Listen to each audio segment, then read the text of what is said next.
We are welcome guys, स्वागत है आपका एक और न्यू वीडियो में। तो आज भाई देखने वाले हैं हम बहुत सारे बॉडी के इंटरेस्टिंग फैक्ट। तो आप पूछोगे भैया आप क्या दिखाओगे आज हमें, तो आज हम बात करेंगे कि हम अपने आप को गुदगुदी क्यों नहीं लगा सकते हैं, और अगर हम नाखून नहीं काटेंगे तो क्या होगा। और आपने देखा होगा किसी किसी के डिंपल निकल आता है, तो भाई ये होता क्यों है, शरीर में ऐसा क्यों हो जाता है, डिंपल क्यों आ जाता है किसी किसी के। तो भाई बहुत मजे आने वाले हैं, वीडियो में आगे बने रहो। तो चलिए शुरू करते हैं। दोस्तों, आप किसी पर्टिकुलर टाइम टेबल से तो अपने नेल्स कट नहीं करते होंगे। जब आपको फील होता है कि आपके नेल्स बड़े हो गए तो आप उन्हें कट कर लेते हैं। लेकिन क्या आप जानते हैं कि आपके नेल्स का ग्रोथ रेट क्या है और क्या होगा अगर आप कभी भी अपने नेल्स को कट ही ना करें। असल में दोस्तों, एक महीने में आपके नेल्स सिर्फ 3 से 4 मिलीमीटर तक बढ़ते हैं, यानी रोज आपके नेल्स लगभग 0.1 मिलीमीटर रेट से बढ़ते हैं। और अगर आप अपने नेल्स को काटना ही बंद कर देंगे तो नेल्स के बढ़ने के साथ साथ नेल्स में बैक्टीरिया, फंगस और इन्फेक्शन भी बढ़ने लगेंगे। श्रीधर छिल्लाल ऐसे व्यक्ति हैं जिन्होंने 66 ईयर ओल्ड तक नेल ही नहीं काटे। भाई मैं रोज काटता हूं। कैसे? दांतों से अपने।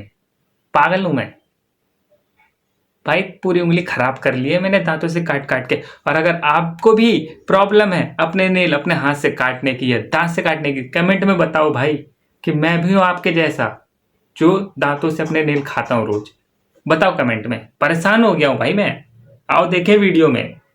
इन्होंने अपने नेल्स 1952 में बढ़ाने शुरू किए थे और 2018 में काटे थे, इसीलिए इनका नाम Guinness book of world records में भी मौजूद है। इन 66 सालों में इनके लेफ्ट हैंड के नेल्स की लेंथ 909 सेंटीमीटर हो गई थी। लेकिन इन 909 सेंटीमीटर नेल्स का वजन इतना बढ़ गया था कि उनकी हाथ की उंगलियां टेढ़ी पड़ गई थी। और तो और नेल्स के वजन से उनकी बॉडी की लेफ्ट साइड की नर्व्स भी डैमेज हो गई थी, जिसकी वजह से उनके लेफ्ट ईयर की हेयरिंग एबिलिटी भी खत्म हो गई थी। नंबर 17। दोस्तों, ये बात साइकोलॉजिकल प्रूव्ड है कि अगर आपके पास कोई यॉर्निंग कर रहा है यानी उबासी लेता है तो आपको भी ऑटोमेटिकली उबासी आने लगती है। लेकिन क्या आप जानते हैं कि उबासी लेना बॉडी के लिए बहुत जरूरी होता है, क्योंकि उबासी लेने से ह्यूमन बॉडी का टेम्परेचर रेगुलेट होता रहता है, ब्रेन एक्टिव रहता है, बॉडी के अंदर ऑक्सीजन सही से फ्लो होती रहती है और बॉडी के लंग टिश्यू लुब्रिकेट होते रहते हैं। सोचिए दोस्तों, एक छोटी सी दिखने वाली एक्टिविटी आपकी बॉडी की अच्छी फंक्शनिंग में कितना ज्यादा कंट्रीब्यूट करती है। नंबर 16। वैसे बेड पर से उठने का मन तो किसी का भी नहीं करता, लेकिन क्या हो अगर आपको कोई 2 महीनों तक बेड पे रहने के लिए ही $19,000 यानी कि 15 लाख रुपए।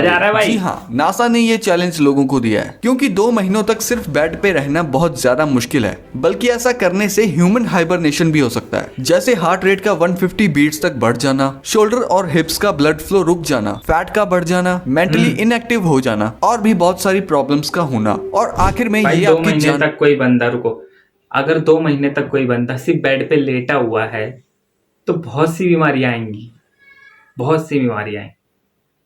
और कुछ है बंदे जो पैसों के लिए लेटेंगे। नासा ने टेस्ट किया है ना, पैसे के लिए लेट गए भाई।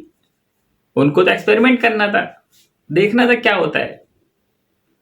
आओ देखे, मजे ले वीडियो में। हमें क्या करना है भाई, वीडियो में मजे लेंगे भाई, हम तो फैक्ट जानेंगे बढ़िया बढ़िया, ठीक है ना।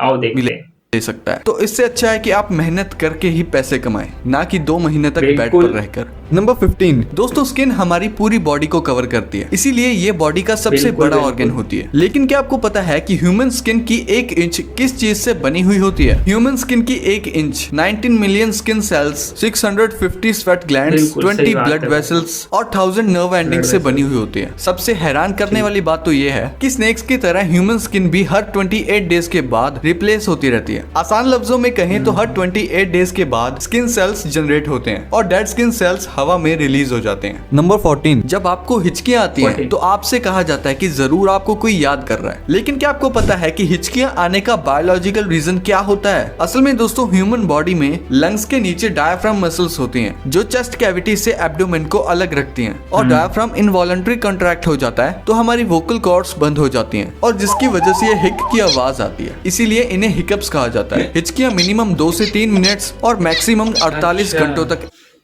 हाँ भाई हाँ, 2 से 3 मिनट या ज्यादा भी नहीं। जैसे पानी पी लेते हैं ना, किसी किसी की ठीक हो जाती है यार, मतलब तो 1 मिनट के अंदर ठीक हो जाती है किसी की। आओ देखते सबसे लंबी हिचकी कब तक थी।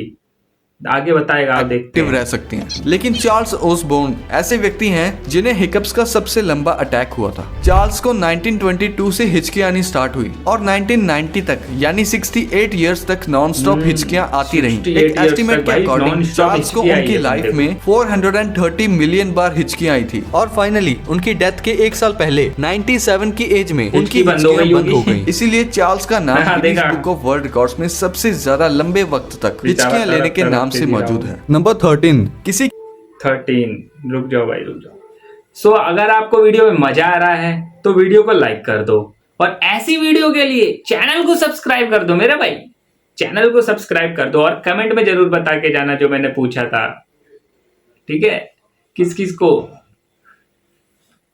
आओ वीडियो में आगे बनते हैं। किसी को तो बहुत ज्यादा पसीना आता है तो किसी किसी को पसीना बिल्कुल भी नहीं आता है। पसीना ना आने की कंडीशन को अनहाइड्रोसिस कहा जाता है और ज्यादा पसीना आने की कंडीशन को हाइपरहाइड्रोसिस कहते हैं। लेकिन दोस्तों पसीना ना आना भी आपके लिए बड़ी मुश्किल की बात है क्योंकि अनहाइड्रोसिस से इंसानों की बॉडी में अलग अलग तरीके की स्किन रिलेटेड प्रॉब्लम्स जैसे एक्ने, डार्क स्पॉट्स, रेडनेस होने लगती है और इसके ऑपोजिट पसीना आने से हमारी बॉडी हीट को बाहर निकालती रहती है। नंबर 12 जब हम किसी को गुदगुदी करते हैं तो सामने वाले इंसान पर इसका बहुत असर होता है। वहीं दूसरी तरफ जब हम बिल्कुल अपने आप को बिल्कुल। गुदगुदी करने की कोशिश करते हैं तो हमें ये फील भी नहीं होती है। लेकिन क्या आपको पता है कि ऐसा क्यों होता है? दरअसल दोस्तों जब हम अपने आप को गुदगुदी होता है करने की भाई? कोशिश करते हैं तो हमारे ब्रेन को इसकी जानकारी पहले से ही मौजूद होती है जिसकी वजह से ब्रेन के सेरेबेलम को पहले से ही पता होता है कि इस तरह की गुदगुदी से कैसा महसूस होगा। इसीलिए जब हम खुद अपने आप को गुदगुदी करने की कोशिश करते हैं तो आपको वो फील भी नहीं होती है। आज की वीडियो में बस दोस्तों इतना ही, मिलते हैं अगली वीडियो में, बाय।